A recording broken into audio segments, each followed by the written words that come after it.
Assalamualaikum warahmatullahi wabarakatuh. Halo guys, jumpa lagi bersama kami di channel Rifanadar guys. Hari ini ketemu sama YouTuber senior ya. Apa mas? YouTubernya? Dekom ya. Dekom. YouTube channel Dekom. Dekom aja po? Iya, Dekom aja. Coba tulis Dekom aja gitu. Dekom aja. Okay. Oh iya. Ini pas lagi jalan-jalan bareng, terus katanya Mas Dekom mau nanya gitu dulu. Asdar. Kriwil ganggu aja orang buat video. Ya, boleh Mas Dekom mau tanya apa boleh? Nanti tak jawab. Kalau nggak bisa jawab ya. Jadi PR aja. Kerjaan rumah. Ini mas, pengalaman hijrah ya dari yang dulu ke yang sekarang tuh gimana? Oh iya. Pengalamannya ya Mas Dekom. Jadi sekitar 2011 Mas Deko. 2011 ya, nama juga manusia Mas Deko. Pasti punya hilaf keliru. Pasti punya pengalaman pahit, nakal itu pasti. Ya namanya juga belum dapat hidayah Mas Deko dulu. Ya dulu ya kayak anak muda zaman sekarang. Dulu ya antingan Mas Deko. Walaupun nggak tembus sih, cuma ya gaya-gayaan dulu. Ya, jadi terus jam-jam sholat ya anggap aja waktu ajan ya wes, waktu ajan. Terus ya diajak nyuri, bukan nyuri apa sih, kayak ada pisang tetangga diajak curi ya anggap aja biasa gitu loh. Makan kerang tuh anggap aja biasa gitu. Kemudian sekitar 2000, kan saya aslinya Nusa Tenggara Timur tuh Mas Deko. Mas Deko asli mana ya? Bengkulu saya. Bengkulu ya. Oh, Mas Deko. Kita kebetulan luar Jawa semua tapi ada di Jogja ya Mas Deko. Ini 2008 saya sampai Jogja, terus 2011, 8, 2009, 10, 11 saya kuliah sekitar semester 5. Waktu itu mau praktek mau akhir semester itu, tiba-tiba di jalan tuh ini Mas Deko, tiba-tiba kayak orang sesak nafas itu Mas Deko. Di jalan saya di atas motor terus kayak gak bisa bernafas gitu. Saya motornya taruh di jalan, terus saya lari aja langsung ke rumah ibu kos minta tolong, terus dibawa ke salah satu rumah sakit di Yogyakarta ya. Nggak perlu saya kasih tahu rumah sakitnya. Ya di sana ya, sampai sana ya dari dokter nggak ada penyakit apa-apa Mas Deko. Cuma ya katanya itu nih psikosomatik, jadi semua dari pikiran saya. Terus ya faktor pencetusnya ya bisa jadi karena asam lambung gitu. Katanya asam lambung ya, nama juga anak perantau ya Mas Deko. Tanggal 1 sampai 10 itu ya masih makan ayam lah. 10 ke atas itu ya naik telur lah. Dan naik 20 ke atas, 20 ke 25 itu ya beli mie. 25 sampai 30 itu ya kayaknya beli Proma Mas Deko. Beli Proma. Itu Mas Deko ya. Di sana dari diagnosa dokter suruh pulang, katanya nggak ada penyakit. Tapi saya rasa dunia ini sempit Mas Deko. Dunia sempit karena apa? Jadi ya kayak sesak nafas gitu Mas Deko. Pegal juga tangan. Nggak bawa tripod. Iya. Jadi di sana tuh katanya kalau Mas Rifan pengen opnam ya bayarnya umum Mas Deko. Waktu itu ya alhamdulillah karena ibu bantu di negara tuh jadi dapat askes ya. Askes. Jadi walaupun askes waktu itu katanya kalau nggak sesuai ini ya tetap bayar umum. Semua kelas pada penuh, tapi saya rasa tuh nafas tuh mau habis. Ditelepon ibu nggak mau, karena kalau di saat dengar suara ibu ya tambah ngeri ya Mas Deko. Kepikiran. 2 minggu di salah satu rumah sakit itu nggak ada perubahan. Jadi rasanya tuh ya dan keluhan ini ngeri Mas Deko. Dengar orang meninggal rasanya kayak mau mati. Kecelakaan rasanya kayak mau mati. Terus ketakutan. Apalagi dengar pengakuan orang meninggal itu Mas Deko. Masya Allah, luar biasa Mas Deko. Rasanya itu kayak mayat hidup ya. Dan keluhan-keluhan ini Mas Deko sekarang yang saya dapatin, keluhan-keluhan gini ini banyak yang komen di salah satu video yang saya sembuh tanpa obat itu. Ya itu ya banyak yang bilang, Mas itu tanda-tanda GERD. Tanda GERD jadi salah satu penyakit mah yang dimana salah satu pasien itu kayak mah kronik gitu. Tapi di saat mah kronik itu muncul, dia disertai dengan disertai dengan cemas berlebihan. Jadi asam lambungnya itu malah makin meningkat. Jadi dia malah bisa sesak nafas gitu Mas. Di situ pokoknya luar biasa. Saya sampai waktu itu berpikir, wah kalau sakit ini kalau dikasih dari Allah, mendingan kasih saya aja, jangan sampai keluarga Mas Deko. Itu. Sekarang di Facebook bisa buka aja di GERD Community Indonesia tuh sekitar 21.000 ya penderitanya. 21.000. Saya sudah masuk di situ. Cuma saya nggak komen sih, cuma ikut lihat aja, mau tak kasih saran dan ini. Tapi saya arahkan ke YouTube channel aja sih. Gitu Mas Deko, singkat cerita sampai di rumah tuh saya rasa dunia kayak sempit gitu. Terus saya dibawa pulang ke Nusa Tenggara Timur. Di sana keluar masuk IGD juga Mas Deko. Ada yang jatuh, keluar masuk IGD juga, jadi sama aja nggak ada perubahan. Terus di situ saya mulai hijrah itu, disitulah tiba-tiba saya punya hati kecil, mulai mungkin Allah masih berpihak, masih memberikan kesempatan tuh.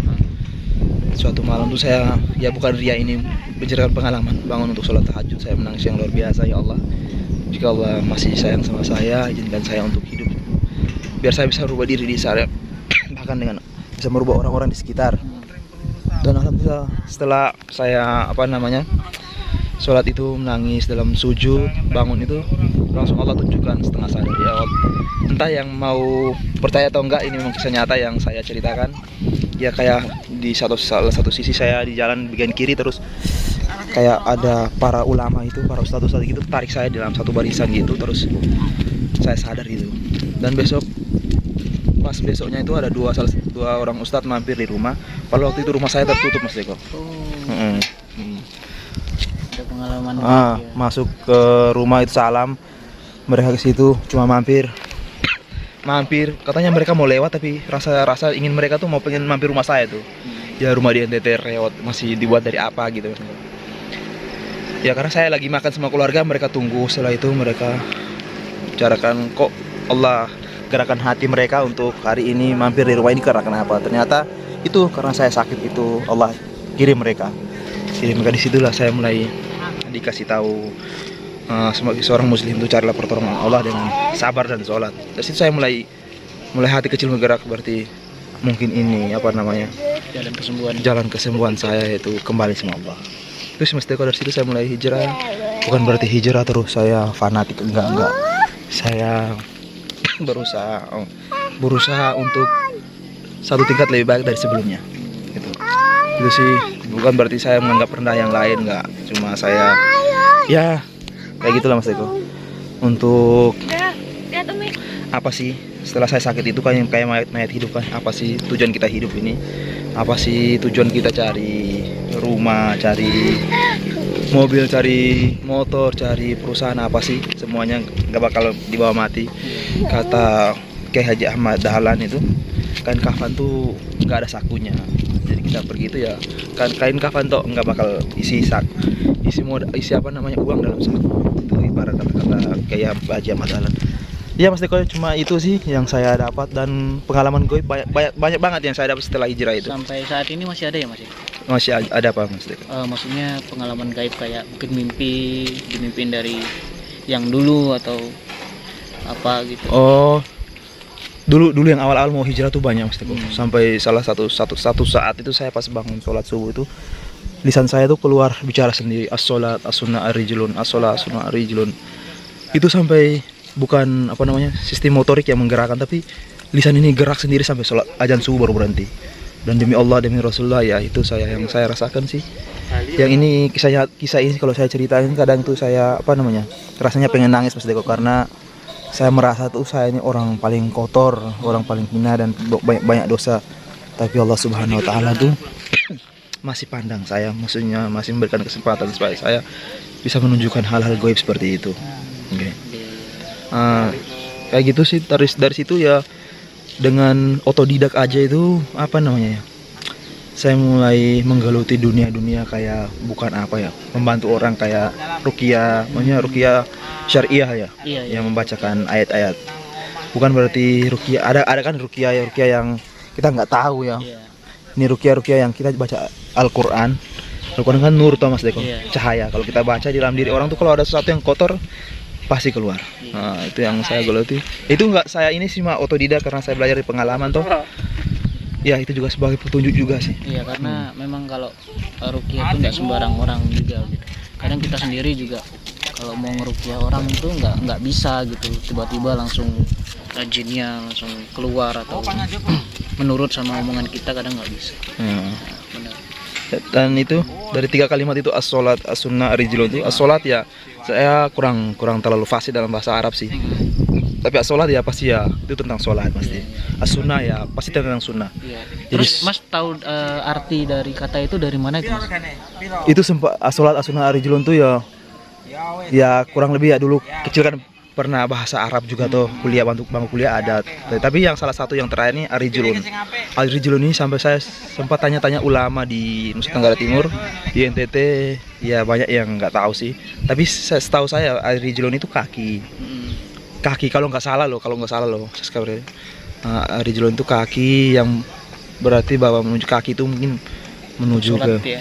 bukan untuk sholat bisa, tapi untuk kebenaran, untuk mengajak orang untuk kebaikan, kepada kebaikan. Kita nggak perlu ayo ini kita berangkat sholat itu aja udah sebenarnya udah dakwah sih. Kita aja di masjid itu udah dakwah. Itu sih yang nakal boleh. Kalau aku sendiri nakal boleh, tapi di saat waktu azan tahu bahwa kita adalah seorang hamba. Nah gitu sih, mau geluti bisnis apa ya, bisnis yang halal, di saat azan itu dikumandangkan ya semua itu kecil. Jangan pas di saat azan itu kumandangkan malah asikan sama perusahaannya, asikan sama bisnisnya, malah yang besar bukan Allah toh. Yang arti dari azan itu kan Allah Maha Besar. Bukan berarti Allah itu Maha Besar lagi, karena kita udah menghiraukan apa yang dipanggil sama Allah Subhanahu wa taala. Padahal kan menunjukkan kemenangan kan ya, hayalah falah kan. Itu sih Mas Deko. Mungkin ini saya udah kurang lebih udah panjang banget Mas Deko. Besok lagi kita bisa ngobrol-ngobrol lagi Mas Deko. Oke. Terima kasih guys sudah ikuti channel Fanadar. Semoga bermanfaat ya guys. Semoga ini bukan mau memamerkan, bukan sombong-sombongan, cuma ini berbagai pengalaman. Semoga ini menjadi suatu wadah untuk kita semua kembali kepada Allah dengan taat dan husnul khotimah. Terima kasih, kurang lebihnya saya mohon maaf. Terima kasih Mas Deko. Oke, sama-sama Mas. Apa nama channelnya? Dekom. Dekom ya. Oke. Assalamualaikum warahmatullahi wabarakatuh.